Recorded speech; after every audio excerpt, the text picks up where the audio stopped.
Hello students, welcome to AB classes. Diesel mechanic में lubrication and cooling system पर आधारित objective question की practice करना हमने स्टार्ट कर दी है। आज मैं इसका सेकंड भाग लेकर आया हूं। पहला क्वेश्चन आपको स्क्रीन पर दिख रहा होगा, तो चलते हैं, शुरुआत करते हैं। पहला क्वेश्चन में लिखा हुआ है प्रेशर रिलीफ वाल्व। क्या लिखा? प्रेशर रिलीफ वाल्व के बीच में फिट किया जाता है। जो प्रेशर रिलीफ वाल्व होता है वह किसके बीच में फिट किया जाता है? यहां पर कुछ कंपोनेंट के नाम दिए गए, हमें पढ़कर यह बताना कि किसके बीच में फिट किया जाता है। प्रेशर रिलीफ वाल्व ये क्या करता है? प्रेशर को रिलीफ करने का काम करता है। जब सिस्टम के अंदर प्रेशर बढ़ जाता है, उससे जब हमारी जो भी ऑटोमोबाइल व्हीकल है उसको खतरा होने लगता है, तो जो ऑटोमेटिक तरीके से जो प्रेशर बढ़ा हुआ होता है उसको रिलीज कर देता, मतलब ऑटोमेटिक खुल जाता है, ओपन हो जाता है और नॉर्मल स्थिति में आ जाता है। तो ये कहां पर लगा जाता है, इंपॉर्टेंट है क्वेश्चन के अनुसार। तो ये क्या ऑयल पंप और फिल्टर के बीच में लगा रहता है? किसमें? याद कर लें, ऑयल पंप और फिल्टर के बीच में लगा रहता है। जो प्रेशर रिलीफ वाल्व है, कौन क्या है? Pressure relief valve. ये कहां पर लगा रहता है? ऑयल पंप और फिल्टर के बीच में लगा रहता है। ऑयल पंप और फिल्टर के बीच में क्या लगा रहता है? प्रेशर रिलीफ वाल्व लगा रहता है। उम्मीद है आप समझ गए। फिर क्या लिखा है यहां पर? जल शीतलन, मतलब वाटर कूलिंग सिस्टम की बात कर रहा है। प्रणाली में थर्मोस्टेट पर खुलता है, मतलब थर्मोस्टेट कितने टेम्परेचर पर खुलता है? तो ये टेम्परेचर वगैरह है, याद करके रखने पड़ेंगे आपको, तभी बनेंगे, क्योंकि इसमें समझना का कोई सिस्टम नहीं होता है ना। समझ भी लेंगे तो उसके आसपास का टेम्परेचर समझ लेंगे, लेकिन जो एग्जाम होते हैं उसमें कंपटीशन इतना है, यदि आपको देखते ही आंसर नहीं बनता और आप सोचने में लग जाते हैं, उसका आंसर निकालने की कोशिश करते हैं कहीं ना कहीं से, तो कंफ्यूजन में ऐसा ही चला जाता है और टाइम वेस्ट होता रहता है। तो हमें क्या करना है, जैसे ही क्वेश्चन पढ़े के लिखा आता है कि जो हमारा वाटर कूलिंग सिस्टम है इसमें थर्मोस्टेट जो वाल्व है वह कितने टेम्परेचर पर खुलता है, तो हम लोग क्या कर देंगे, 85 डिग्री सेल्सियस पर खुलता है। कितने पर खुलता है? 85 डिग्री सेल्सियस पर खुलता है। तो इसका आंसर भी आपको मिल गया होगा। नेक्स्ट क्वेश्चन में लिखा एसएई का पूर्ण नाम क्या है? एसएई एक सोसाइटी है इंजीनियरिंग की, जो ऑयल की ग्रेडिंग क्या करता है? नंबर डिसाइड करता है। तो इसका फुल फॉर्म क्या है? बिल्कुल याद कर लें, ऑटोमोबाइल इंजीनियरिंग की सोसाइटी है, मतलब society of automobile engineering. S means society, A means automobile, E means engineering. Society of automobile engineering, इसको भी एकदम रट लें, सोसाइटी ऑफ ऑटोमोबाइल इंजीनियरिंग। जो भी ये रेटिंग रहती है जो ऑयल की, जो नंबर रिलीज करता है, ये यही काम करता है। जो हमारा ऑयल है उसकी ग्रेडिंग के अनुसार उसका नंबर रिलीज करने का काम करता है society of automobile engineering. Next question लिखा रेडिएटर आमतौर पर किस धातु का बना रहता है? रेडिएटर आमतौर पर किस धातु का बना रहता है? जैसे मैं पहले भी बोल चुका हूं, ऑटोमोबाइल इंजीनियरिंग के अंदर या इंजन के अंदर जो भी पार्ट्स हैं जिन पर क्वेश्चन पूछे जाते हैं, जो सिलेबस में दिए गए हैं, उनके मटेरियल जरूर याद कर लें। मैक्सिमम क्वेश्चन के देखे मैंने मटेरियल पर क्वेश्चन पूछे जाते। तो यहां पर क्या पूछा? रेडिएटर। रेडिएटर आमतौर पर किस धातु का बना रहता है? रेडिएटर आमतौर पर, शायद पिछले एग्जाम में हमने क्वेश्चन, पिछला जो प्रैक्टिस कर रहे थे सेट, उसमें भी था, ये कॉपर का बना रहता है। किसका? कॉपर का बना रहता है। किसका बना रहता है? कॉपर का बना रहता है। नेक्स्ट क्वेश्चन में लिखा है आधुनिक ऑटोमोबाइल में, मॉडर्न ऑटोमोबाइल की बात कर रहा है, आमतौर पर किस प्रकार के थर्मोस्टेट का उपयोग किया जाता है? मैंने मैक्सिमम सेट में देखा है बहुत सारे क्वेश्चन रिपीट हुए हैं, यहां पर भी आपको ये रिपीट दिख रहा होगा, पहले जो पार्ट्स है उसमें भी था। इसका कारण है, मतलब ये क्वेश्चन कई एग्जामों में पूछा गया, मतलब इंपॉर्टेंट भी लगता है, क्योंकि तभी तो बहुत सारे एग्जामों में पूछा गया, इसलिए क्वेश्चन रिपीट हो जाते हैं। यहाँ पर रिपीट हुआ है, ये होता है बैक्स टाइप का, है ना। कौन सा? बैक्स टाइप का होता है। ये वाला आंसर राइट हो जाएगा। आधुनिक ऑटोमोबाइल में आमतौर पर जिस थर्मोस्टेट का उपयोग किया जाता है उसका नाम होता है बैक्स टाइप। क्या होता है? बैक्स टाइप। तो जैसा मैंने बताया कि जब थ्योरी पढ़ती है तो एक बेसिक थ्योरी समझ में आती है, और मैं पढ़ा भी चुका हूं। यदि आप ऑटोमोबाइल इंजीनियरिंग की प्लेलिस्ट देखेंगे तो बहुत सारी थ्योरी आपको मिल जाएगी, और जो नई पढ़ाई मैं कंटिन्यू उस पर वीडियो अपलोड करता रहता हूं। लेकिन अगर हम ITI लेवल की बात करें तो ऑब्जेक्टिव क्वेश्चन, बहुत सारे ऑब्जेक्टिव क्वेश्चन की प्रैक्टिस करना जरूरी है। अदरवाइज आप थ्योरी पढ़ के क्वेश्चन या फिर जो एग्जाम निकालना चाहते बहुत मुश्किल है। यहाँ पर हम देखते हैं ऐसे ऐसे क्वेश्चन पूछेगा एग्जामों में कि लगता है ये थ्योरी में हमने कहीं भी बार सुना ही नहीं या पढ़ा ही नहीं। इसलिए ITI लेवल पर आप याद रखें, हमें जितने ज्यादा से ज्यादा ऑब्जेक्टिव क्वेश्चन की आप प्रैक्टिस कर लें उतना ही आपके लिए अच्छा है। और मैंने ऐसे शुरुआत कर दी है, आप देख रहे हैं कंटिन्यू में इसकी शुरुआत कर रहा हूं और कंटिन्यू आगे बढ़ता रहूं। यहां पर लिखा है निम्नलिखित में से किस प्रकार का स्नेहन होना चाहिए, मतलब लुब्रिकेशन सिस्टम की बात कर रहा है। लुब्रिकेशन यहां पर लिखा है, देख लें, में ऑयल संप से ऑयल निकलता है और इसे पहले फिल्टर और फिर मेन गैलरी में भेजता है। नाम पूछ रहा है, यहां पर क्या पूछ रहा है, वो नाम पूछ रहा है। नाम पूछ रहा है कि क्या पूछ रहा है, वो निम्नलिखित में से किस प्रकार के लुब्रिकेशन सिस्टम में, किस प्रकार के लुब्रिकेशन सिस्टम की बात कर रहा है, मतलब लुब्रिकेशन सिस्टम का पूछ रहा है किस प्रकार की लुब्रिकेशन सिस्टम में ऑयल पंप। ऑयल पंप क्या करता है, ऑयल पंप क्या करता है, सीधे जो संप होता है जहां पर ऑयल गिरता रहता है, इकट्ठा होता रहता है, जहां पर ऑयल भरते हैं, संप से ऑयल निकालता है और इसे पहले फिल्टर और फिर मेन गैलरी में भेजता है। तो एक किस में होता है, फुल फ्लो में होता है। कौन से में होता है, फुल फ्लो टाइप में होता है। कौन सा होता है, फुल फ्लो टाइप में होता है, फुल फ्लो टाइप में होता है। तो ए वाला आंसर इसका राइट हो जाएगा। उम्मीद है इसका भी आंसर आपको मिल चुका होगा। नेक्स्ट क्वेश्चन में लिखा है लुब्रिकेंट का मुख्य कार्य क्या। बड़ा अच्छा क्वेश्चन है। नॉर्मल सभी को पता होगा लुब्रिकेंट का क्या फंक्शन होता है, लुब्रिकेंट का हम लोग क्यों यूज करते गाड़ियों में, सबको पता होगा। नहीं है पता तो ऑप्शन पढ़ लें, उसमें कहीं ना कहीं आंसर आपको मिल जाएगा और आपको समझ में भी आएगा कि देखो, दो गतिशील पुर्जों के बीच गीलापन बनाए रखना, बोले गीलापन बनाने का क्या मतलब होता है, गीलापन बनाने के लिए पर्पज नहीं है, याद रखें। गीलापन रहता है, सही बात है, ऑयल डालेंगे तो गीलापन रहेगा, लेकिन ये पर्पज नहीं है कि हम उसको गीला करने के लिए डालते। ऐसे याद समझने की कोशिश करें। दो गतिशील पुर्जों के बीच घर्षण को कम करना, ये हो सकता है, लेकिन और भी ऑप्शन हम लोग पढ़ेंगे। ये हो सकता है, जैसा कि हम जानते हैं दो पार्ट्स जो मूविंग पार्ट्स होते हैं रिलेटिव मोशन करते, तो वहां पर हम लोग वह स्मूथ तरीके से मोशन कर सकें, वहां पर उनका फ्रिक्शन कम हो, जिससे मटेरियल घिसे नहीं, रिलायबिलिटी अच्छी हो, लाइफ अच्छी हो। इसलिए हम लोग क्या करते हैं, ये लुब्रिकेशन ऑयल का यूज करते हैं। तो यहाँ पर लगा पुर्जों की दिखावट को बेहतर करने के लिए, ये भी नहीं हो सकता, ये भी नहीं हो सकता है। फिर क्या लिखा, उन हिस्सों की कठोरता का सिस्टम, मतलब बी वाला ये ऑप्शन हमारा राइट हो जाएगा। तो ऐसे आप थोड़ा सा सोच और समझ के ऑप्शन पढ़ेंगे, क्वेश्चन पढ़ने के बाद तो आपसे कहीं ना कहीं आंसर बनने लगेंगे। नेक्स्ट क्वेश्चन लिखा, निम्नलिखित में से किस ताप पर डाले जाने पर स्नेहक बहने लगता है। क्वेश्चन में पूछ रहा है कि किस टेम्परेचर पर हम जब उसको ऑयल को डालते हैं, स्नेहक मतलब ऑयल लुब्रिकेशन, उसको डालते तो उस पर फ्लो होने लगता, बहने लगता है ना, क्या लगता है, बहने लगता है। किस टेम्परेचर पर बहने लगता है, ये क्वेश्चन में पूछा गया है, किस टेम्परेचर बहने लगता है। तो पोर पॉइंट पर, कौन से पॉइंट पर, पोर पॉइंट पर है ना, किस पर, पोर पॉइंट पर ये क्या होता है, फ्लो होने लगता है। किस पर, पोर पॉइंट पर ये फ्लो होने लगता है। याद रहेगा, पोर पॉइंट पर ये फ्लो होने लगता है। हम लोग प्रैक्टिस कर रहे हैं, जब भी मैं थ्योरी का क्वेश्चन वो वीडियो डालता हूं वह आपको ऑटोमोबाइल इंजीनियरिंग की प्लेलिस्ट में मिलेगा, बिल्कुल याद रखें, है ना। क्योंकि यहाँ पर हम कोशिश है हमारी कि ज्यादा से ज्यादा क्वेश्चन देख सकें, कैसे कैसे क्वेश्चन पूछे जाते हैं, ज्यादा से ज्यादा प्रैक्टिस कर सकें, क्योंकि हजारों क्वेश्चन का टारगेट है, ना कि ऐसे ही कुछ वीडियो मैंने डाल दिए। तो उम्मीद है याद रखें।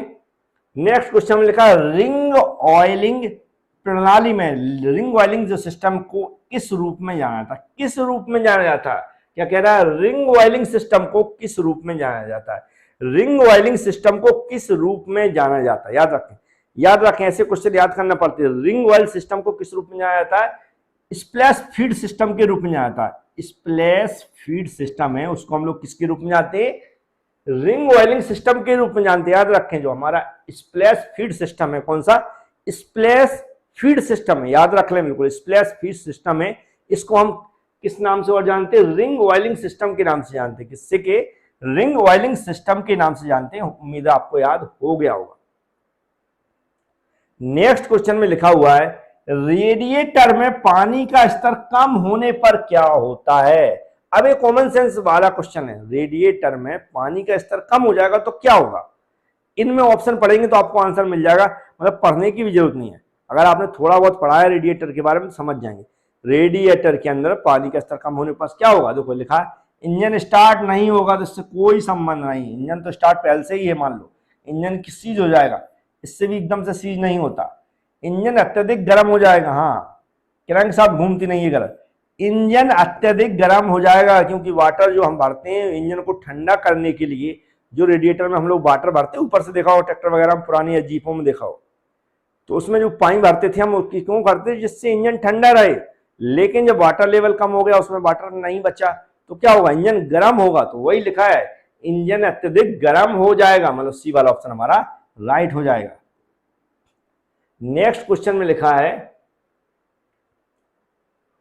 क्या लिखा, मोटर साइकिल इंजन के सिलेंडर के ऊपरी भाग में, मोटरसाइकिल का जो इंजन होता है उसकी सिलेंडर के ऊपरी भाग में मौजूद फिन निचले भाग में मौजूद फिन की तुलना में अत्यधिक लंबे होते हैं, क्योंकि क्वेश्चन पूछ रहा मोटरसाइकिल का जो इंजन होता है, जो मोटरसाइकिल का इंजन होता है उसके ऊपरी भाग में फिन्स लगे रहते हैं। सिलेंडर, मोटरसाइकिल का जो इंजन होता है उसका जो सिलेंडर होता है, मोटरसाइकिल का जो इंजन होता है उसका जो सिलेंडर होता है उसके ऊपरी भाग में फिन्स लगे रहते हैं।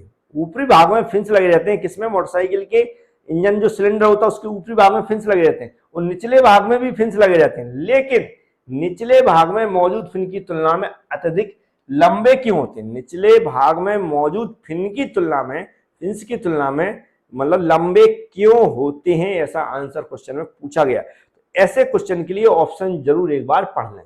क्या लिखा, ऊपरी भाग में अधिक स्थान होता है, ये इससे कोई मतलब नहीं। ऊपरी भाग में अतिरिक्त सामर्थ्य की आवश्यकता होती है, इसकी भी कोई आवश्यकता नहीं। वे गैर अनावृत स्थिति में होती है भी नहीं।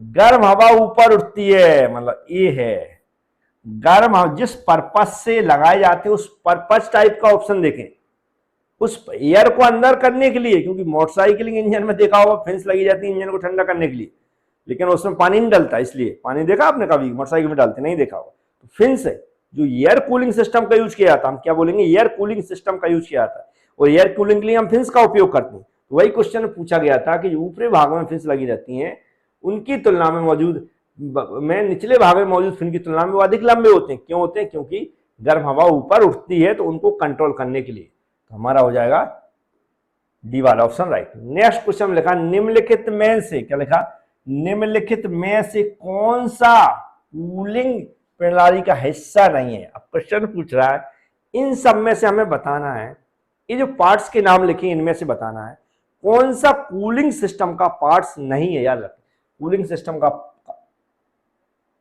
नहीं, निम्नलिखित में कौन सा कूलिंग सिस्टम का हिस्सा है, सॉरी है ना, सॉरी हिस्सा है पूछा, मतलब पार्ट्स है इनमें से, मतलब इनमें से एक ऐसा पार्ट्स है जो कि कूलिंग सिस्टम का, तो हमें लगता है क्लियर दिख रहा होगा, मतलब हमें पढ़ने की ज्यादा जरूरत नहीं है। क्रैंक पिन नहीं होता है, कनेक्टिंग रॉड नहीं होती है, पिस्टन नहीं होती है। अब एक ही बचा थर्मोस्टेट वाल्व, इसके बारे में बार बार हम लोग क्वेश्चन पढ़ रहे हैं तो बहुत ज्यादा दिमाग नहीं लगाना, थर्मोस्टेट वाल्व पे ही टिक कर दें, ये कूलिंग सिस्टम का हिस्सा है, मतलब पार्ट्स है।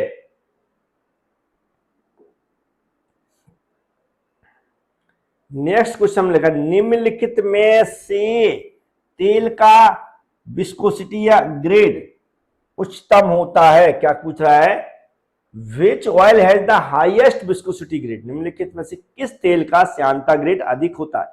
जैसे मैंने कहा था ऐसे ही ग्रेडिंग उसके नंबर डिसाइड करता है, ग्रेडिंग इनमें सबसे ज्यादा ग्रेडिंग के अनुसार श्यानता किसका होता है, विस्कोसिटी इनमें से किसकी उच्चतम होती है, उच्चतम होती है मतलब ज्यादा होती है। क्या पूछेगी, उच्चतम होती है।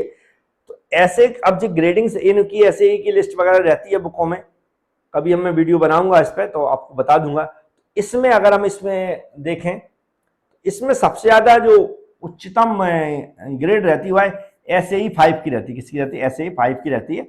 सी वाला आंसर राइट हो जाएगा। जैसे मैंने बताया इस पर मैं जितने भी जो ग्रेडिंग सिस्टम है उस पर जो ऑयल की ग्रेडिंग है खासकर जो सिलेबस में दिए गए हैं उसमें कोशिश करूंगा अलग से सेपरेट थ्योरी में का वीडियो बना दूंगा, और ऑटोमोबाइल इंजीनियरिंग की प्लेलिस्ट में आपको मिल जाएगा ना। बहुत सारे स्टूडेंट नए नए जुड़ते रहते हैं, चैनल को सब्सक्राइब कर लें, बेल आइकन पर क्लिक कर लें, जिससे कि जो मैं प्रैक्टिस करवा रहा हूँ, हजारों क्वेश्चन की करवाने वाला हूँ जो सभी को पता है, तो उसके जो वीडियो आते हैं जब भी मैं अपलोड करूंगा वो आपके पास डायरेक्ट नहीं पहुंचते हैं जब तक कि आप चैनल को सब्सक्राइब नहीं करेंगे और बेल आइकन पर क्लिक नहीं करेंगे।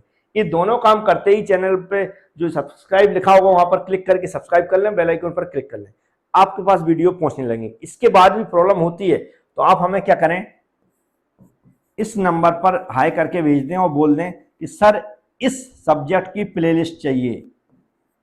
क्या चाहिए? प्लेलिस्ट चाहिए। उसकी लिंक मैं व्हाट्सएप पे सीधा आपको भेज दूंगा, सिर्फ आपको हाई करना और लिख कर भेज देना कि किसकी प्लेलिस्ट चाहिए। उम्मीद है आप समझ गए होंगे।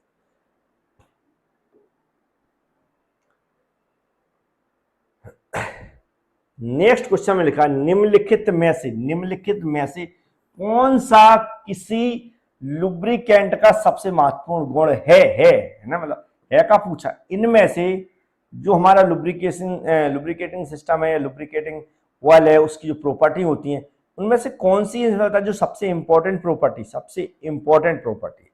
तो जो इंपॉर्टेंट प्रॉपर्टी है अगर हम थ्योरी के अनुसार देखें या जो आंसर दिया उसके अनुसार देखें तो इंपॉर्टेंट प्रॉपर्टीज की है, वैसे याद कर लें क्या है, स्पेसिफिक हीट होती है। क्या होती है? इंपॉर्टेंट प्रॉपर्टी कौन सी होती है? स्पेसिफिक हीट होती है। सबसे महत्वपूर्ण गुण इसका क्या है? स्पेसिफिक हीट है ना। तो इसके लुब्रिकेशन की प्रॉपर्टीज है, ये बहुत सारी बुकों में दी गई हैं, सभी जगह मैं भी पढ़ाता रहता हूं, तो उनको सभी को याद कर लें। क्वेश्चन याद रखें, हम थ्योरी पढ़ भी लेंगे, बहुत अच्छे से पढ़ लेंगे, बहुत तो बिल्कुल ही, अगर हमने सारी पढ़ ली प्रॉपर्टीज उसके बाद भी क्वेश्चन नहीं बनता। मैंने देखा है, क्वेश्चन पढ़ के देखे हैं, क्योंकि वो पूछते इस तरह हैं कि आप पूरी थ्योरी पढ़ लेंगे फिर भी नहीं बनेंगे।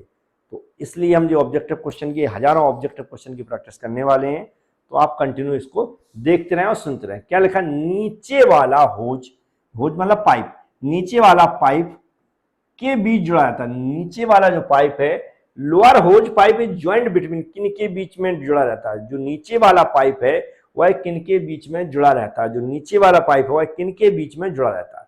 तो याद ये सब में समय, क्योंकि डायग्राम तो यहाँ पर है नहीं है और नहीं आपने समझा होगा, मुझे पता है। तो क्या है? थर्मोस्टेट और बाईपास वाल्व के बीच में जुड़ा रहता है, ऐसा डायरेक्ट हम याद कर लेंगे। थर्मोस्टेट और बाईपास वाल्व के बीच में जुड़ा रहता है। चलो एक गलत हो, इसका आंसर चेंज कर लें। इसका जो आंसर है सी वाला है, थर्मोस्टेट और रेडिएटर के बीच में जुड़ा रहता है ना। थर्मोस्टेट और रेडिएटर के बीच में जुड़ा रहता है। थर्मोस्टेट और रेडिएटर के बीच में जुड़ा रहता है लोअर होज पाइप। जो लोअर होज पाइप है कौन सा? जो लोअर होज पाइप है कौन सा?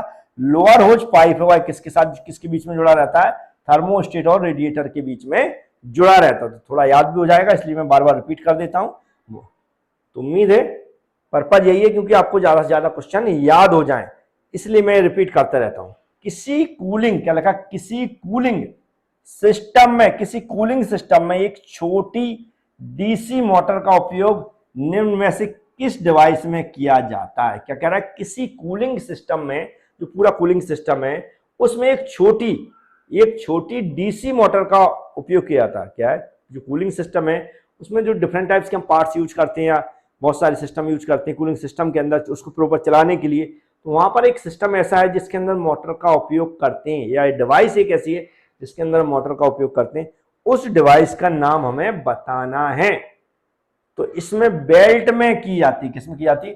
डीसी मोटर का उपयोग हम बेल्ट में करते हैं। किसमें? बेल्ट में। डीसी मोटर का उपयोग हम लोग कहां पर करते हैं?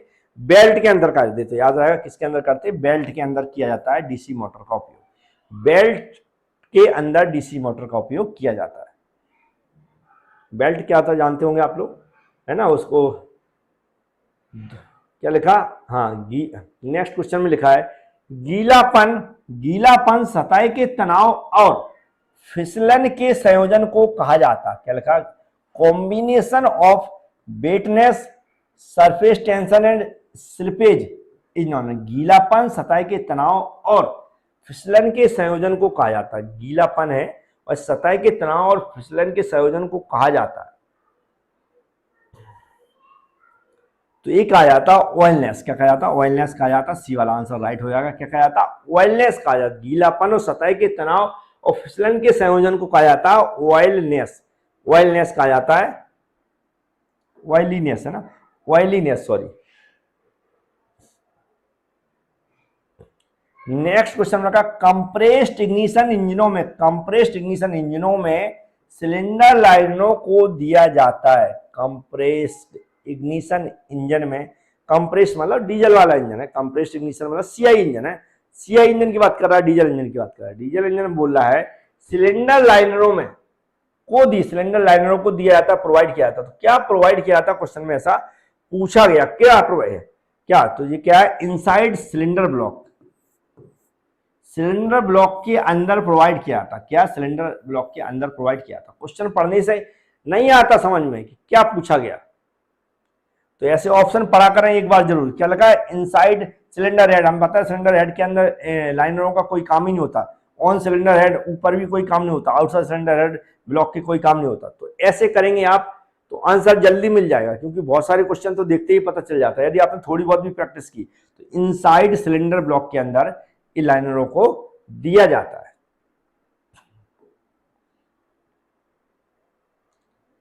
नेक्स्ट क्वेश्चन में इनमें से, क्या कह रहा है, इनमें से स्प्लैश सिस्टम, इनमें से स्प्लैश सिस्टम वाहन से संबंधित है। इनमें से जो स्प्लैश सिस्टम है किस टाइप के वाहन से संबंधित, इलेक्ट्रिकल सिस्टम से, एग्जॉस्ट सिस्टम से, लुब्रिकेशन सिस्टम से, cooling system, splash system. Splash system किससे संबंधित है, ऐसा क्वेश्चन में पूछा जा रहा है। Following is related to vehicle, splash system is related, क्या पूछ रहा है, स्प्लैश सिस्टम इज रिलेटेड, किससे रिलेटेड है, तो बिल्कुल याद कर लें किससे रिलेटेड है।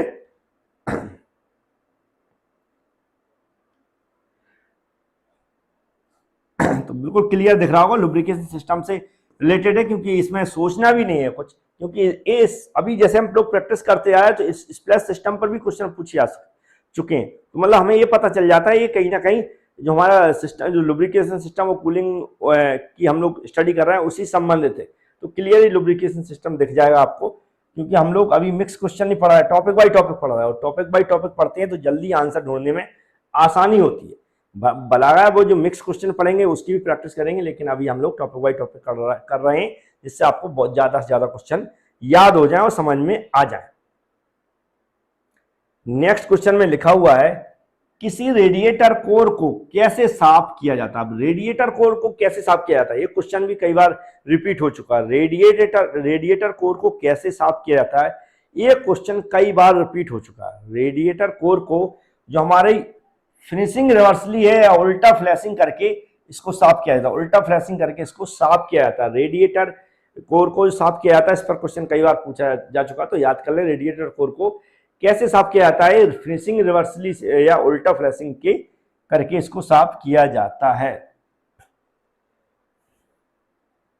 नेक्स्ट क्वेश्चन लिखा, निम्नलिखित में से कौन सा भाग वाहन श्रेणी प्रणाली में आता है। देखो ये क्या बोल रहा है क्वेश्चन में, इनमें से बताना कौन सा पार्ट है जो हमारे लुब्रिकेशन सिस्टम की जो व्हीकल होती है उसके अंडर आता है। यार क्या कह रहा है, vehicle lubrication system, lubrication system की जो व्हीकल्स हैं उनके अंदर आता है, इनमें से कोई पार्ट्स का नाम हमें बताना है, या लगा रहता है ऐसा हमें बताना है। तो क्या होता है, ऑयल फिल्टर है, ऑयल सम्प है, ऑयल क्रैंक है, ऑयल पंप है। तो निम्नलिखित में से कौन सा भाग स्नेक प्रणाली में आता है, तो लुब्रिकेशन सिस्टम में जो आता है, लुब्रिकेशन सिस्टम में आता है ऑयल पंप आता है। क्या आता है, ऑयल पंप आता है। लुब्रिकेशन सिस्टम में क्या आता है, ऑयल पंप आता है। तो उम्मीद है इसका आंसर आपको मिल गया होगा, क्या आता है, ऑयल पंप आता है लुब्रिकेशन सिस्टम में।